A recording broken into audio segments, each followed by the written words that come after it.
Everyone has a different definition of wealth and what success is, but money helps you get there, whether it's freedom, whether it's more time with your family, whether it's an Aston Martin or vacations or whatever. The money gives you that freedom.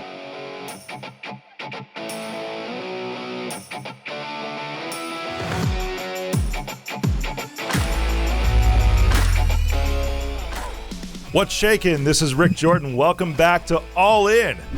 I'm with a good friend and just an amazing human today, Pam Jordan, my sister from another mister. Hey, how are we? I'm great. I'm awesome. And you are always that way too, I know. I am. Life is good. So what do you want to talk? Chaotic, but good. Yeah, but would you say hectic, panic? But good. Chaotic, but good. Chaotic. Isn't that the way we thrive, though? It is. If I were bored, it would not be good. I would make chaos. I had a board of directors member the other day, just when I was telling him what we were doing and what I was trying to accomplish before our meeting this week. He's like, man, you really thrive when you're on the edge, don't you? Like, yes, I do. That's when I perform the best, where I feel like I'm going to lose my tail and I have to be in that state of mind all the time. Agreed. That's when I get the most done and have the best ideas. Right on. I love it. What's your latest crazy idea that you're like, oh, that could be awesome? Oh, man, there's so many. So two recently. Yeah, besides obviously. And it comes in teal, so like kind of have to. But doing a JV deal with a software company is something that I'm working on. And I didn't tell you this, I put in an offer to acquire a company. They said no at first, but I think I'll get them. That's awesome. That's really cool. Do they do the same thing or is it complimentary? They do, yeah. It's a same services we provide. So you're talking about scaling then? Yes. That's fantastic. That's really awesome. Now, to give context, because I know you, but everyone who listens to me does not, for the most part, right now. You are so Pam, sad. I know, right? There's where do you specialize in? Because I mean, we're going to get into a lot of who you are, but before that, what do you do so we can get some context? Sure. So I am a fractional CFO, which basically just means I own a business accounting firm and we streamline accounting processes for fast growing companies. We do all the numbers so that you don't have to and you can run your company. That's awesome. I'm in an acquisition mode too, as you know, we've talked about that. Mm-hmm. I'm curious because if it's an accounting firm, I know my industry, the state of my industry, but this is probably similar. Are there a lot of accounting firms that are looking to sell right now? Oh yeah, they want out big time. I bet, because they're probably losing a lot of money currently. There's for the most part. Yes, and then changing deadlines. Oh, accounting firms are used to certain dates are do or die, and this year we had a lot of changes in those dates. No. And that wasn't great. And we also have a population of boomers in the accounting field that are ready to exit. So you're talking age-related, yeah. That's very similar to my industry, too, in IT, because there's a lot of boomers that are up there, maybe 50s or 60s, and they're looking to exit out. Those are the ones that it's weird because our age group, this is similar, right? It's our age group is very rare in our respective fields. It's Great. Either those who are just entering right now, which is really cool because then we are almost in a position of mentorship for them, which is awesome. And then there's those that are looking to exit. And for those that are looking to exit, it's actually not a bad deal for both ways because I've found that everything's on sale right now, which is pretty great for acquisitions. And it's a good way to scale. It's easier to acquire than it is to sell. That's what I've noticed. Agreed. I love that. And then those that are looking to exit too, I mean, they're looking to go into their sunset years. They might have a couple of, this is great for anybody that's listening because if you can find a good matchup like what Pam's talking about here, if you find the boomers who are just looking to go to their sunset years, they'll stick around and they should stick around for an integration period too. Anywhere from like 6 to 18 months is probably the sweet spot. I don't know. Is that what you're finding too, is what you're looking at?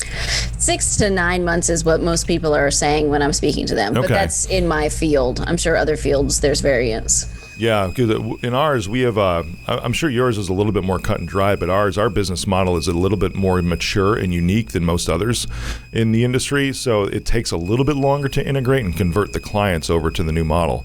It's interesting because if I acquire, I never expected the conversation to go this way, by the way.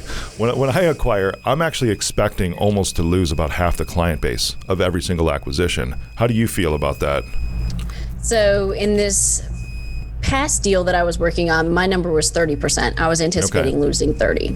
That's interesting. I'm curious. Can we dive into the reasons I'd love to compare if that's cool. Why do you think that you're going to lose 30%? We went through their client list and figured out who was brought in based on a relationship with the current owners and did the math that way, because the majority of their clients just wanted accountants. And so it didn't matter if they did it or if my team did it. So those were definitely going to stay. But the ones that had this close relationships with the owners were the ones that I was most concerned with. And we went line by line, customer by customer. So it was a very thorough analytical number. It wasn't just pulling a number out of the air. That's cool. I like that. With mine, it's a little different because there's different business models in my industry, and a lot are not as mature as I was saying in that, to where they are a full managed service provider where it's 100% subscription-based recurring revenue. They still do time for money kind of a thing, and it's difficult to convert some of those smaller. I know that's like any industry, the time for money. I mean, I saw it the other day too. I think it was in Chicago.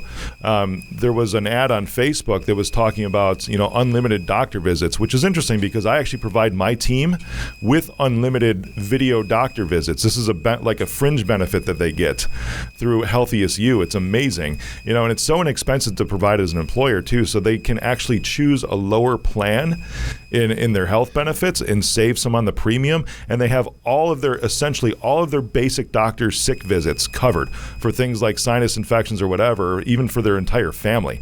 It's awesome. Yeah, telehealth. It's fantastic. It's amazing. And I started this 2 years ago before all the COVID stuff too, because I just saw it as like a trend in the industry. I don't know how I got on this squirrel, but it's pretty fantastic. You always find a squirrel. Yes, I do. But it's little things like that, and then hey, it's another reason to keep everybody around too. But I see, even things like that with, and I'm sure your model is more mature than most in your industry too, because most accountants are the same way. You have a recurring revenue model in yours, right? We do, yes. Heck yeah. We do have some projects, but we definitely strive for that monthly recurring revenue. That's where it's at, because it's a win for us, because then we can forecast, and especially for valuation. Anybody that's listening, if you're looking to sell or looking to buy, the higher revenue mix of recurring revenue that you have means the more of a multiple and just the more valuation that your company will have when you go to sell. Or if you're looking to acquire, it's pretty great because you want to have somebody that's kind of on the lower end of that. Then they're worth a little less, but you can convert them. And instantly, that's just the economics of scale. And you can boost up the EBITDA of that company, the profit of that company, and just go to town. You got to be excited. I'm excited for you.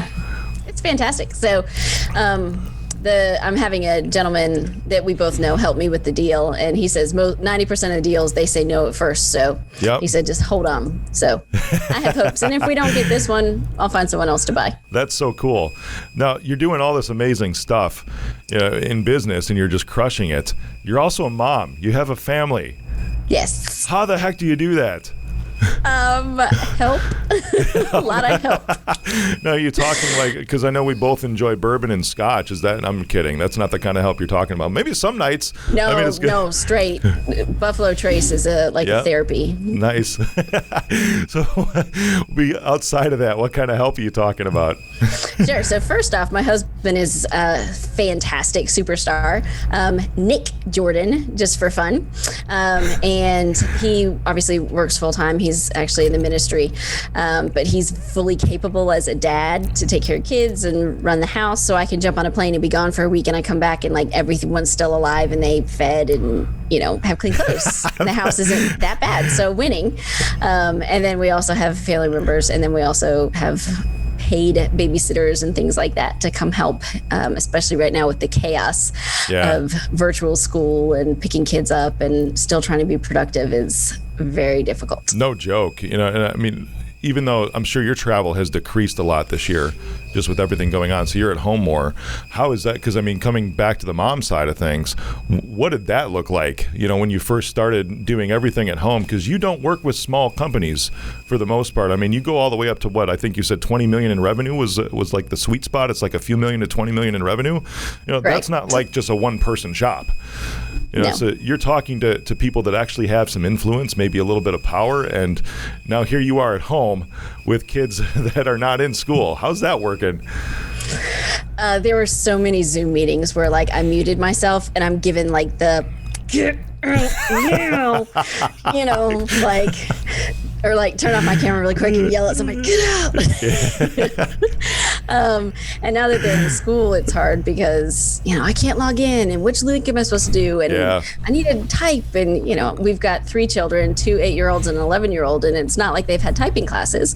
And so when the 8-year-olds have to type a 4-sentence poem, I'm like, nah, give me the laptop. We're not doing this. Yeah, right on. Isn't it weird that, because my kids have been in an at-home and online private academy before this even started, and I'm seeing some interesting differences because it's almost like, from what you said right there, I'm excited because a lot of parents are starting to get it, because I saw it a few years ago. It's like the work that they're doing in public schools, and I might get on a rant here, some of it is just stupid. And it's like, why are you wasting time on this? Is this ever going to apply to this kid's life? Or why are you spending so much time on this? If they got it within the first lesson, why do you have to go through it in 5 different lessons? They could move on, take the quiz, and say they know it.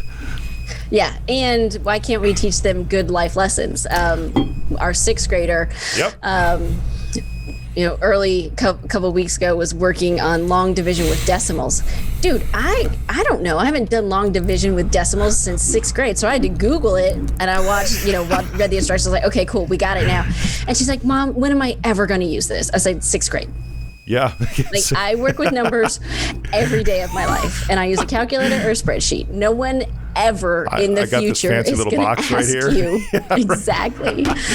So the transition has been difficult because, my husband was used to working full-time out of the house. I was used to working full-time out of the house. And then, either one of us would get the kids or we'd have a babysitter get the kids, and, share a lot of responsibilities. But I was also on the road at least once or twice a month on an airplane. And so the kids were used to mom being gone and dad holding down the fort and those kind of things. And so with COVID, like, mom hasn't left. Wow. How do your kids feel about that? There's the other question, right? It's been interesting for all of us. The first trip I did do was down to Florida for our meeting, and they were very emotional about me leaving. Wow. And I'm like, guys, like, this is what mommy does. Mommy leaves and I always come back. It's fine. So the first trip, it was challenging for them to get back into the routine of, oh, mommy goes away and then comes back and everything's okay. That's interesting. Now, your husband, Nick, I've never met him. I've seen pictures of him, which is awesome. And I also think it's awesome. Our last names are the same. Our first names are extremely similar. We both have sets of twins, which is incredible to me, too. But you say this dude, he's amazing because he's around the house. He's making sure your kids are fed when you're gone. He's making sure that they have clean clothing, that they don't smell when you get home, I would think. Right? That's an awesome dude. Yes, I got very, very lucky. Not a lot of dads could put up with me and my career and what I'm building, and not run away for the hills. That's so great. I love that. In what you do, because you and I are always so busy in everything that we have, right? And I know you get into profit first. You're heavily into that, which is awesome. We'll get into that in a sec, but a little bit more personal. How do you build time? Because I know what I do, and I love hearing from other people on this. How do you build time in, which I don't even like that phrase, but it's something everybody relates to, for your family, when you and I just always going, always traveling. I mean, even with COVID this year, it was like September, I still had 107 nights in a hotel, even with COVID. Yeah. Time blocking is what I do. I've got a calendar and I live and die by it. So this is my stop time. And at that point, it's work hat off, mom hat on. And then if I've got to put the work hat back on, then I do, and have a call or send emails or do whatever needs to be done, and then put the mom hat back on. It's been very hard with COVID to do both, because I was home in my office working, and then someone would come in and want a snack. And I'm like, guys, like, let me do what I need to do. I'll be out in 10 minutes, and it was even harder because there wasn't an end to it, because I was working full time from home and they were there all the time. So there was no beginning or end to either role. And so now that we're having some separation of kids being back in school and me being in the office, I can actually play one role at a time and not have to do both, which is nice. That's good. That was a learning moment for everybody this year, for sure. My difference, Yes. I was able to bring my kids with me to places. Like my son even came filming with me, which is pretty awesome. Mm-hmm. I love the integration aspect of involving them in things that we're doing, which I know you do too. Yes. And it's difficult sometimes because there's always stuff that's going through our heads as entrepreneurs and what we do, because it's never one thing that we're just focused on at any given time. And Too many windows. Oh my gosh, yes. That time blocking is so important if it's something you can do. I did that last week because we were out. We do life in different places. Like we went to Florida for a week and a half, down to Orlando because, hey, I live in Chicago, which is still like stupid and dumb COVID rules. And then we fly to Florida because it's like a free-for-all and it's pretty great, right? Except for in the parks. Yeah, except for in the parks, exactly. Oh my gosh, we need to talk about this for real because I know how much you love Disney. 18 days. Oh, you're going in 18 days? All right. Yes. My kids are calling the Magic Kingdom the CCC. That stands for the COVID Control Center. My kids came up with this name. It was so weird. And then we went to Hollywood Studios too because it's almost like you're being grouped like a concentration camp onto these little circles. It's funky, and this is different. So your kids are what, 11 and 8, you said? 8 and 11, yeah. 11. Except I'm not taking them. I'm taking one of my friends. This isn't a family trip. I'm taking them in the spring. One of my good friends is retired as a teacher because she was done doing virtual, and so this is her retirement trip gift. Is we're going to Disney for a couple days. Wow, that's pretty awesome. That's amazing. If you can get over to Universal, I would suggest it just because it's a lot of fun. There's some really good restaurants there around City Walk. You don't even have to go in the parks if you want to go to City Walk. But they're doing it right. And you know me, I've always been a Disney fan. Heck, even earlier this year, I fell into this trap in April. Once we started locking everything down, I noticed that I should not be at home on my MacBook because I buy clothes and I bought more timeshares for Disney. More Disney points. I bought 2 more contracts for I love it. Yeah, this is bad. It's like my binge purchasing is not good for me. That's no danger. Exactly. So because I've been a Disney fan for such a long time, and it's a big part of our family, we love Food and Wine Festival, which is going on at Epcot right now. I know. I'm excited. Oh, that was actually good. So if you're going there, that's cool. But the Magic Kingdom is not such a magical place right now. The difference, and this is like in a post-COVID world, and we're right back into it now. This is great. Is Disney, I don't know if it's because they're unionized, because Universal is not. And the general feel of everything at Disney is they were not happy to be back to work. The people that were there. And then over at Universal, they were verbalizing everyone there. It's like, oh, it's great to see you here.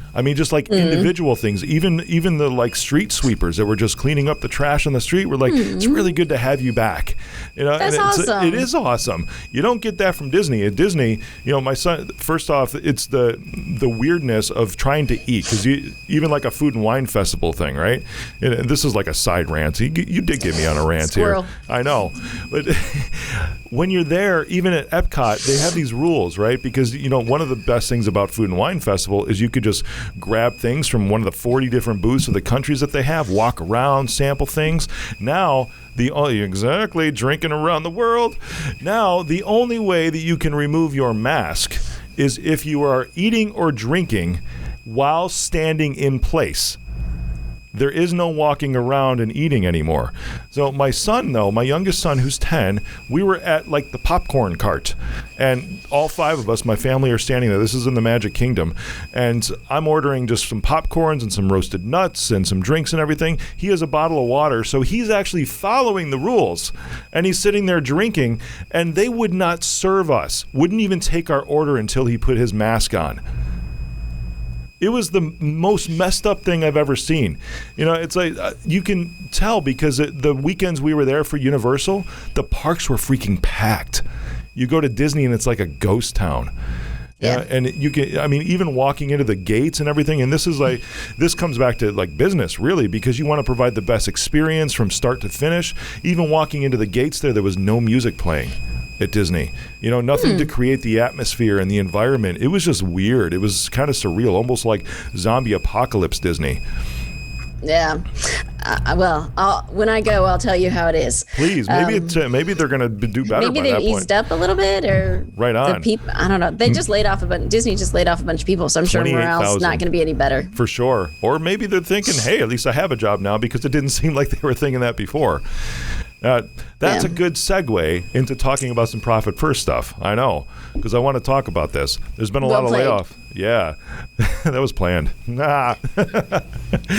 There's been a lot of layoffs this year, obviously, and now even with the PPP money has run out, and I'm not talking like the government's not giving them, I'm talking the businesses that got their PPP loans, that money has run out for them now.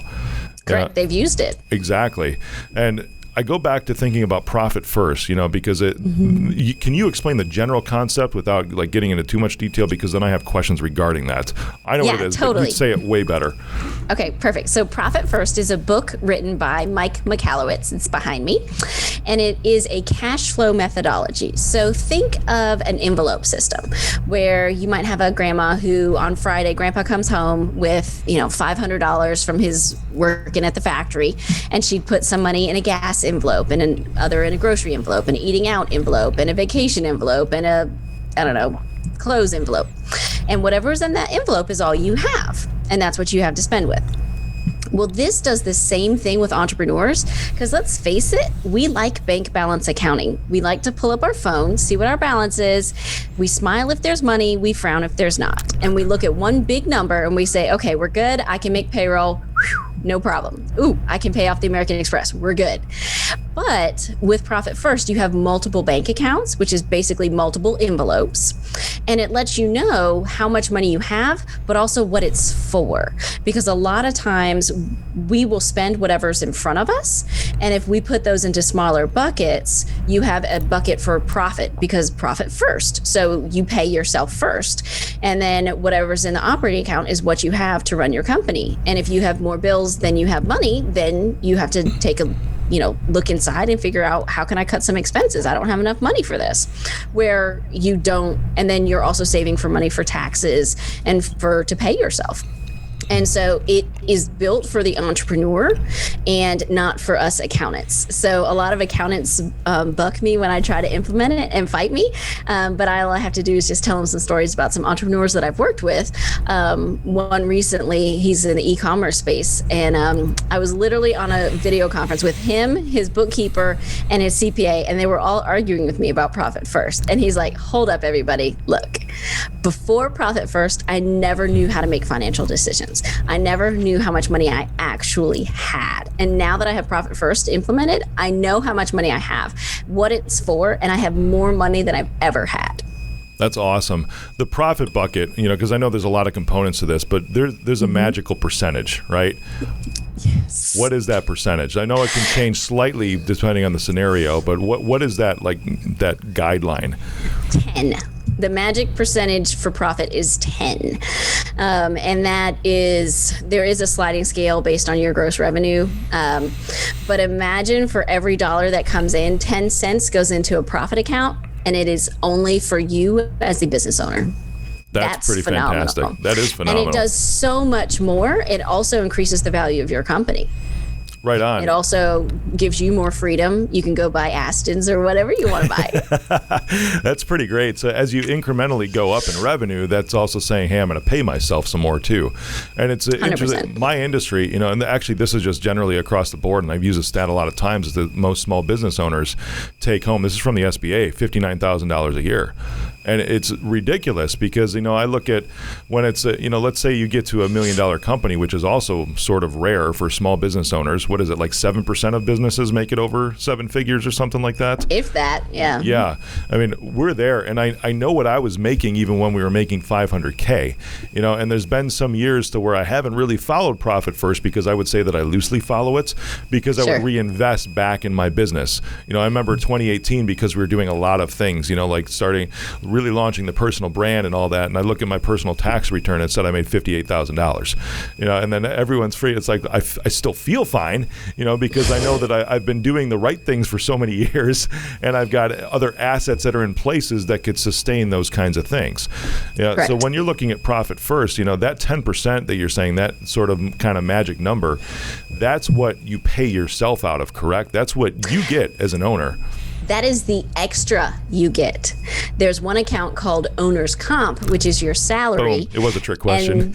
And the money used for your lifestyle. So your company vehicle, your cell phone, meals that are company related but not 100%, like you're not sitting down with your whole team.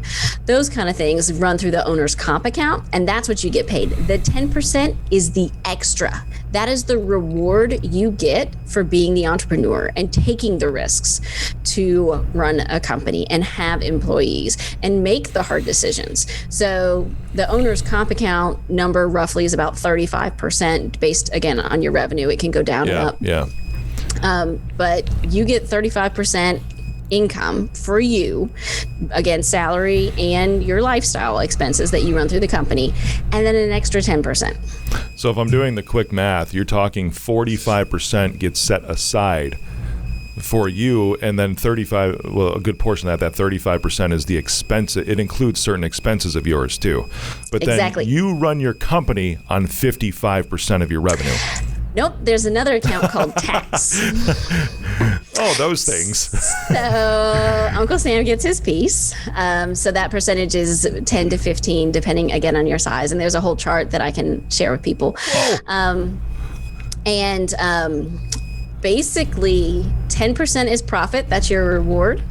35% is your salary and your lifestyle. And then 10% to 15% is what you're saving to pay Uncle Sam because you're running a profitable company. So you're really talking running on 40% of your revenue is what should pay the expenses of the company. This payroll for your team, any overhead, whatever it is. Cost of goods. And again, it's a sliding scale. Yeah. So for some companies, 75% is to operate, but the percentages come off of historical numbers of companies of all different sizes and industries. So if you were to look into profit first in the chart, you could say, this is what my gross real revenue is, and these are the percentages. And those are the ideal percentages. None of us start there. And that's the point, because if we were able to start there, we would have piles of money in the bank somewhere. Oh, yeah. And most of us don't, because the point is, if we had piles of money in the bank, we spend it. Yep. So what we do is we figure out where are your percentages now, what are your target percentages, and then how can we incrementally get you there. So I have some clients that we put 1% to tax and 1% to profit and 5% to owner's comp, because that's all they can do. And then over time, we're increasing those numbers so they can reward themselves and get paid more money for all the hard work. Because look, being an entrepreneur ain't easy, and you need to be rewarded for it. For sure. And starting out, too, you have to start somewhere. There's no way you can just take chunks like that, because you're not set up for that immediately. Nobody ever is.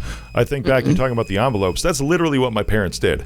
I remember this. Every time that payday would come around, they would sit at the dining room table. I don't know what the dining room table had any significance or anything, but they would have an envelope for groceries. They would have an envelope for a mortgage. They would have an envelope for car payments or whatever else was there. And they would just literally separate out all the cash that was there, and this is back, they really didn't run on credit cards at all, for the most part. Sure. And they would write checks and everything, but for the most part, they would just separate things out into envelopes, and then that would be how it would be. And then, of course, there was arguments because they thought more should go into one envelope than another. It's what it is, it's marriage. But that's one of the biggest things, right? According to our friend Stan, is that money is one of the biggest issues in relationships regardless. Agreed. And that's why I do what I do, because and try to go after everything I can, is because that's really the only thing my parents ever fought about was money. Yeah. And if there's a system like this in place to where you are designating almost like every dollar for some kind of purpose or something like that, then what's the fight about if there's already a foundation in place? It's great for marriages. We recently have a client down in St. Pete that we're working with, and this poor guy has built a fantastic company and is working really hard, but not paying himself pennies compared to what he should be. And he's hearing it from his wife, you're making all these sacrifices, you're working all these long hours, where's the money, blah, blah, blah. And we're implementing profit first. And part of it is, the money that you put in a profit account you get. And so that first profit distribution, he came home with $3,000 and gave it to her. And she's like, what's this? He's like, this is our profit. And she's like, oh, it's working. Because before he'd never been able to come home, and $3,000, depending on who you are, is it much or it's a ton of money? And considering he hadn't been able to pay himself for quite a while, that was huge for her to be able to be like, oh, okay, now I get it. Now we're making money. Thanks. That's awesome. I just think of the, have you ever seen Mr. Deeds? I don't know why this image came on in my head. They're at the dinner or whatever. He's like, here, go give this, there's a couple celebrating their anniversary or something. And he's like, here, go give this $20,000 to them or whatever. Then they cut to the end of the scene. They're like dancing up on the table. That's what that $3,000 can be for some people. And it when really they start can. Yes. And then I have another client on the other end of the spectrum out in California that we do profit first. And his profit distribution was $30,000. And that was money for him and his wife. So the first time that we do the profit distribution, I try to have the spouse on the call just so they can understand that, like, oh, hey, this is your money. Well, when I told him, okay, these are the numbers, you get $30,000, take it out of this account and put it in your personal account. She's like, I get my purse. Like, I don't know what purse she wanted that was $30,000, but she was super happy because apparently $30,000 was enough. Wow, that's pretty great. There's been times like that. I typically tie major purchases to like milestones in business and life, but something that could be a milestone, right? The first time you ever have a profit distribution can be a milestone. That's something we're celebrating. It is, and I've implemented it in my company, and it has been life-changing for our company and for my household. I've been doing Profit First for just over a year, and I got us out of all consumer debt. That's amazing. I love that. Yeah, and we all make decisions that get us into debt to grow companies, and we, put things on a credit card that we shouldn't, but we have to, and those kind of things. And I've gotten us completely out of debt just by using Profit First. And I have more money in the bank now than I've ever have. Yeah. That's amazing. What adjustments, and I'm sure you knew that I was going to ask this, right? For those who are in a business right now or maybe looking to start a business, because some things have changed drastically this year. Yes. And we talked about PPP. We started getting on that. Now that money's run out, how can somebody sustain or even feel like they can start a business in this model to where you're designating what you're going to make as an entrepreneur right off the bat? Yeah. So starting off is the perfect point to do it because you don't even notice. It's like implementing a 401k. That 3% that comes out of your check, you don't even notice. By the second paycheck, you forget you've done it.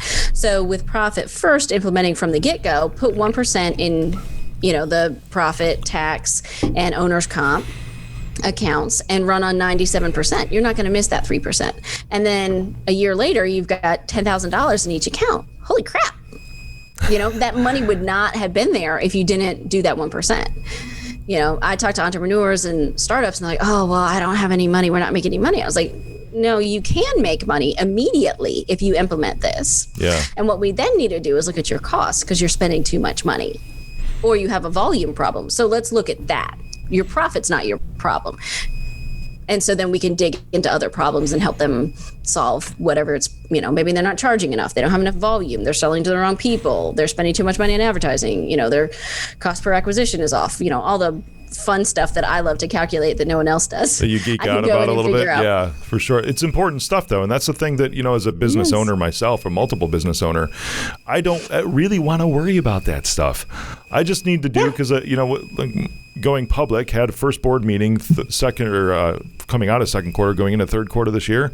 And I was telling them where we're at as far as our cash position goes and they're looking at things. And like, Ricky, we want you to feel comfortable. So we want more cash. Like, cool. What do you want me to do about that? They're like, we want you to be able to, go make another movie. We want you to be able to do everything that drives you forward that's really going to lift the brand up because we're going into this mode of just hyper growth here. And we want you to be comfortable. And when they're like, look at you, you're comfortable right now. The business has a lot of cash, so we want more. Like, what do you want me to do, guys? And just like you were talking about, the problems was like volume. Like, Rick, just go sell some more stuff. It was that simple. And I'm like, oh, all right, well, I could do that. No problem. I know how to sell. Yeah, right on. Quarter 3 was off the charts, especially September, because that's what, just taking direction of individuals, who are there for me. And that I love your position on that too, because that's really what you do.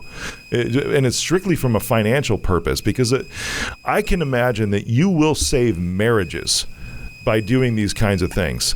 And that's amazing to me, because that's the human aspect. Yeah, numbers, you can geek out, we can talk business all over the place, but you will save marriages but just by having that extra $3,000 brought home. And now the spouse thinking, oh, this is all worth it. Okay. Yeah, maybe him being gone all day and, working 14-hour days is okay. Well, there is, it is working. There is a greater purpose. We will get to our financial goals. Yeah. And being in a position where your numbers and you can make intelligent decisions helps you at work, so you're thinking clearly. Therefore, when you go home, you're not worried about making payroll because it's covered, and you're not taking that home to the dinner table and to the bedroom and all those places where you can't sit and focus and do homework with your kids because you're trying to figure out, okay, when is the mortgage payment and payroll's next week? Like, how am I going to do that? But if you implement good cash management, those aren't worries that you have to have. So you can be present when you're home. You said a key phrase there, know your numbers. And yes. I see, even in the acquisition world that I'm in right now, I see a lot of owners that don't even know their numbers.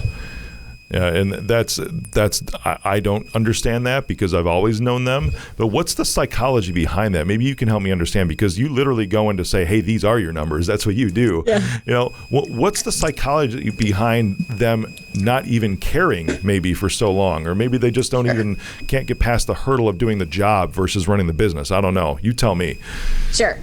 So what I've found is that entrepreneurs start companies because they're good at fixing something, selling something,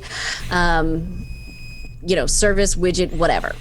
That doesn't mean they know how to run a company. It doesn't mean they know how to manage people, and it doesn't mean they know how to manage money, nor do they want to normally do any of those things. They will bring on people before they will do their books. They will have a marketing campaign before they even know what their numbers are. Guilty. And it's the thought of, well, I have money in the bank. And I talked to an entrepreneur last week. He's in the retail space. And he's like, but Pam, I have money in the bank. I was like, it doesn't mean it's yours. Just because there's money in the bank doesn't mean it's yours. And so the thought is, oh, I'll just worry about that later. Oh, well, there's money in the bank. I'll be all right. But there's a huge gap between money in the bank and money in your pocket, and peace of mind for you and freedom for you and your family. And there's a huge gap, and that's where you need an accounting professional to come in and say, look, this is what your numbers are. Let's make a plan. And that's where we differentiate ourselves from most accountants, is because most accountants are just looking in the rearview mirror. All they're doing is telling you where you've been. That's what your tax preparer is doing. They just say, hey, this is how 19 was. Yep. Write a check for 20 grand. See you next year. Like, that doesn't help you. Business accounting is taking the information about where you've been and looking out the front window and saying, okay, Rick, where you want to go? Oh, you want to acquire? Cool. This is our strategy. These are the decisions. Let's go. Something comes up. Let's talk about it. Run the numbers. Okay, here are your options. Because as entrepreneurs, we all make decisions based on our gut, right? Like, let's just be honest. Oh, yeah. But if you have numbers and cash in the bank and your gut, you can take advantage of opportunities that you'd never be able to if you didn't know where your numbers were. That's exactly why my board wanted me to be in a comfortable position, so I could make the decisions that I needed to make. And take advantage of opportunities. Yeah, you got it. Because if you have cash in the bank and you're confident in your financial reports, someone walks in the door and knows somebody who wants out, well, all right, here's, $100,000. Let's go get them. Yep, right on. That's exactly it. Ready to make the decision. I mean, having the cash in the bank gives you options. And there's this whole phrase, right? Cash is king. And yes. Or queen. Or queen, yes. I kind of think that it might be queen, because I actually think the cash flow is king. If cash flow is king, then cash can be, it's almost like that's what you get from having cash flow. But having cash coming in all the time, and this comes back to our recurring revenue conversation that we talked about at the beginning. If there's anything you're going to start, that's what I wanted to do 20 years ago when I first got these crazy ideas. And I'm like, I need to have recurring revenue. I need to have cash flow. But now I'm also recognizing, of course, the benefit of having the queen around too, the cash stash cash that you have so that you have options. And that was the phrase that my board used, is that Rick, we just want you to have options. We want you to be comfortable, and we want you to have options. That way you're not scrambling and trying to come up with some crazy solutions. You're good at that. You like living on the edge. That's cool. But it'd be great to have 7 different options because you have the cash available than it is to just try to make one or force one to work. 100%. Yeah. I love it. And there's no reason why any business owner out there today couldn't be in the same position. All you have to do is find a good partner. If most entrepreneurs hate numbers, cool. Find someone who likes them. I like numbers. I'm weird. I get it. But I'm still fun in a bar. But find someone who likes numbers, who can tell you where you are, track your numbers in real time, and give you better information and help you store up those reserves so that whether whatever flashy thing, shiny object comes in front of you, whatever squirrel you see, you can go after. Where in normal circumstances, most entrepreneurs can't take advantage of those opportunities because they don't have the cash and they don't even know where they are. I've had clients where I've gone in and they wanted to sell and they wanted to exit and they had no idea where the numbers were. And I'm like, dude, I can't sell you. I need 2 to 3 years because you don't even know what you're worth. You don't know where your numbers are, nor can I convince anyone else to buy you and that these are your numbers. It's sad to me when I see entrepreneurs that are, they even might be doing $2, $3, $5 million in revenue a year. And the only thing that they're purchasing is like a vehicle or something like that. It might be like, a Honda Civic or whatever, like a tiny little, it doesn't matter, And it's not because they can't afford it. It's just that by lack of decision and actually knowing their numbers is what prevents them from affording it. And they never move past those marks, those milestones in revenue, because it's a psychology mindset thing that they don't know where they're at now today. So all they see is, like you're saying, the money in the bank. It's like, oh, you know what? All I can do is a $200 a month car payment. That's it. And then they roll up and they're trying to sell, a couple $100,000 contract to an organization, and the organization sees what they're driving and like, well, why are we going to do business with you? There must be something a little wrong here. You don't want like your banker or your doctor or your lawyer driving like a Kia or something. Oh my gosh, I saw this the other day because this is a story, right? It's the backup. My primary physician. It's funny because you mentioned this. My primary physician is awesome dude. He's looking at retiring. He's like 69 years old right now, and he's the president of this clinic, and then there's another really good doctor that's there. He's really, really good. He's even the CMO, the chief medical officer of the hospital nearby too. Large, top 100 rated hospital. Amazing mind. And then I saw him because my doctor was on vacation, whatever. I'm like, dude, have you ever thought about concierge medicine? And he's like, well, I have. And I'm like, you're a really good doctor. You could make so much more money. And I asked him, I'm like, what's your patient load? He goes, well, annually, my portfolio is about 6,000 patients. 6,000 patients? This is like way too many. Exactly. This is at like a local medical center. And this is like a typical medical center for suburban America. And then I'm like, these concierge men, I said, don't you think you could provide a better quality of care because you have the ability to? Your mind works this way to where you could only have a 200 patient caseload and devote more time to each of those families and make a lot more money. And at higher margins? Exactly, because you're charging $25 to $50K a year. He's like, well, I just don't think that's fair to everybody else that's around. I'm like, okay. At that point, I jumped off ship for the conversation. But then it was like 2 weeks later, I'm at Best Buy, right? And I'm in my Aston, okay? And I actually see him there. He doesn't see that it's me. And he gets in his car. And his car is like a Hyundai Sonata, and I'm thinking, what is up with this guy? Because it's self-limiting. I don't even think he knows his numbers because he's a partner at this place, and he's just not understanding how to advance in life, meaning advancing in business to set the money aside to make sure that he can push past those next plateaus.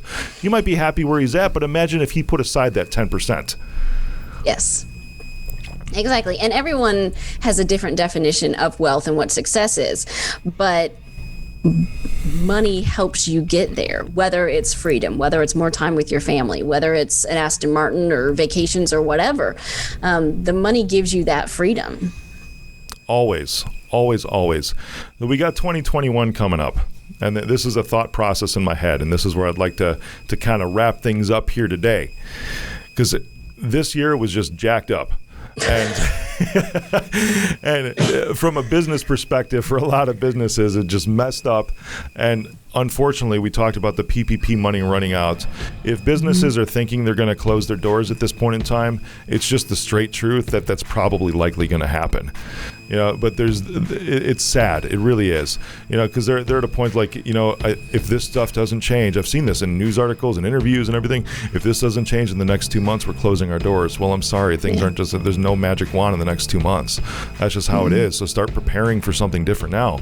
But for those that are maybe somewhere beyond that are actually, they're surviving right now and they're looking to move into thriving in 2021, what's the best financial move that they can make immediately to make sure they can still sustain through these next 3 months, 6 months, whatever, and then actually go back to growing next year? Sure. Conserve cash. Whether you use profit first methodology or something else, start socking away cash, because you need 3 to 6 months of expenses put aside. Because there was a lot of industries, retail, hairstylists, movie theaters in North Carolina, I think just opened. You've got to have reserves aside. So there's something happens, you can weather the next storm. And you might say, no, I'm barely paying my bills now. Look, 1%, 2%, 3%, put it aside. You won't notice. And all of a sudden you'll have a couple thousand, and then 10,000, and then 20,000. And then next time a storm comes, you've got payroll for 3 months, and you can keep your good people, and you can keep them motivated, and you can come up with another idea to generate revenue and keep on rolling and not have to close. That's beautiful. What about focusing on sales too? Is that something? Oh, yeah. Yeah. Because I love what you're saying. Sales is how you get money. It is. There's looking at your expenses, cutting back on that too. If there's anywhere that I would encourage anyone to still invest in right now is their marketing efforts, their lead gen efforts, because conserve cash by eliminating your expenses. Yes. And do what you're saying. I'm with you on that, because we've been doing that, setting cash aside. I was just talking about that. And at the same time, we're shifting dollars elsewhere into lead gen and growth aspects so that we can continue to take advantage, because somebody, with all these businesses closing, somebody's going to have to pick up for the clients. Exactly. No matter what industry you're in. And I'm not talking about like it's a land of golden opportunity, because everyone's been saying that. And I think in some ways it's like selfish. But at the same time, all those businesses that are shutting your doors, you could probably get some pretty good employees that used to be owners at some point in time too. And then even serve them by saying, you know what, here, you did great. You had to shut your doors. I get it. But now you can have a salary with me, and you can pay your mortgage, and your family can still eat. Yes, a lot of our clients that got the EIDL loan or the EIDL loan, we've been encouraging them to use it for marketing. Yeah, right on. Use your regular cash flow for your operating costs, but double down on marketing, because ad spend is super cheap. You can get ads on Facebook, Google, really low. Ad agencies are dying right now to get new people. So if you have extra funds, marketing is where we're pointing all people to do. I love it. I love how you think. So glad you agree. That's awesome. Do you have a thought to leave with everybody today? I haven't been asking this, and I don't think I'd ask anybody else, but I know you're going to have something amazing. Take the risk. Boom. There it is. Mic drop. Awesome. Pam, there you go. That's what I got. Wonderful. Say hi thanks, Rick. Say hi to Nick, your husband, who I've never met, and he's got a great last name. It was nice that he bestowed. Oh, what is your maiden name? There's the question. Oh gosh, it's Vitkus. Vitkus? Vitkus. Yes. So was that an upgrade in the last name then when you got married? Yes, because bless my children, they won't. The only time they'll have to learn how to know my name is when they have to fill out the mother's maiden name. But because walking around and saying I was Pam Vitkus, there's a lot of looks. That's so awesome. Pam Jordan moved me up in simplicity and the alphabet. I love it. Look at that. Way to go, Nick. Good job. Awesome. Thanks for being on. And thanks, Rick. Everyone Appreciate needs to find you on Instagram at Pam Jordan CFO, Facebook Pam Jordan CFO, and website just pamjordan.com. Yep. Love it. Thanks. Thanks.